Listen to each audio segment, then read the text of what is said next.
మేము గుర్తుపట్టాం, మేము కనుగొన్నాం, నువ్వు కూడా చూద్దుగాని రా అంటే ఏం జరిగింది? పిలుపు గారిలో వాక్యాన్ని విశ్వసించాడు. వచ్చినప్పుడు చూద్దాంలే అనుకోలా, కనుగొన్నాడు, వెతికాడు. ఆయన ఎవరా ఎవరా ఎవరా ఎవరా అని వెతికాడు. వెతికి వాక్యములో చెప్పబడినట్లు ఈయన అని తెలుసుకున్నాడు. అది నతానీయేలుకి చెప్తున్నాడు. నతానీయేలు సమస్య ఏంటంటే, నతానీయేలు కూడా ధర్మశాస్త్రం తెలిసిన వాడే. నతానీయేలుకి సమస్య ఏంటంటే, నజరేతులో రాకూడదు కదా, మెస్సయ్య ఎక్కడ పుట్టాలి? బెత్లెహేంలో పుట్టాలి. ఈయనకేం పేరు?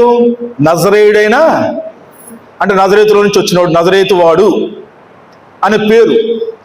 మరి ఈయన నజరేతులో నుంచి వచ్చాడు కదా, అన్నీ మ్యాచ్ అవుతున్నాయి. కానీ పాత నిబంధనలు ఎక్కడ ఉంది, ఎక్కడ పుట్టాలని చెప్పాడు?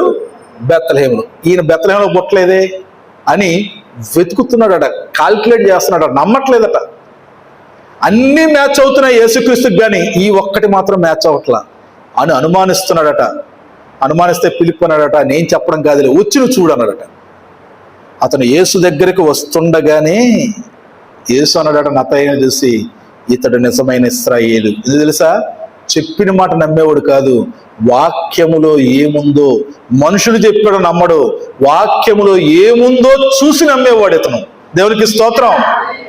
మనము కూడా, నా ప్రియ సోదరుడా, నేను చెప్పినా, అయ్యగారు చెప్పినా, ఇంకెవరు చెప్పినా మీరు నమ్మొద్దు. దొంగ బోధకులు పెరిగిపోయి ఉన్నారు. నీ వాక్యములు అది ఉందో లేదో చూడు. నీ పరిశుద్ధ గ్రంథంలో దేవుడు నీతో మాట్లాడుతున్నాడో లేదు చూడు. ఒక్క మాట చెప్తాను, దేవుని సేవకుడు పరిశుద్ధాత్మ ప్రభావంతో మాట్లాడుతున్నాడంటే నువ్వు దేవుని దగ్గరకు జరుగుతావు. పరిశుద్ధాత్మ లేకుండా వేరే రకంగా లోకరీతిగా మాట్లాడుతున్నాడంటే నువ్వు లోకం దగ్గరికి జరుగుతావు. దేవునికి దూరముగా లోకానికి దగ్గరగా ఉంటావు.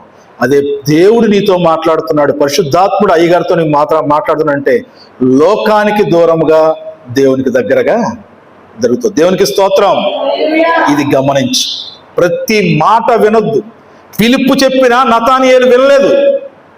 వాక్యములో ఏముంది అంటే, ఆయన బెత్లెహేము నుంచి రావాలి, ఈయనేంటి నజరేతు నుంచి వచ్చాడు. కుదరట్లా మ్యాచింగ్. కానీ యేసు దగ్గరికి వస్తుంటే ఆ గుణము, మనుషులు చెప్పే మాట కాదు, వాక్యాన్ని బట్టి ఇతను మాట్లాడుతున్నాడు. వాక్యాన్ని చూసి చెప్తున్నాడు కాబట్టి నతానీయేలుని చూసి అన్నాడు, ఇతను నిజమైన ఇశ్రాయేల్. ఈరోజు క్రైస్తవులు అనేక మంది ఉన్నాం, కానీ నిజమైన క్రైస్తవులు ఎవరో తెలుసా? వాక్యాన్ని బేరీజు వేసుకొని వాక్య ప్రకారం జీవించే వాళ్ళు మాత్రమే. దేవునికి స్తోత్రం. అయ్యగారుల పేర్ల మీద ఎవరో పెద్ద అయ్యగారు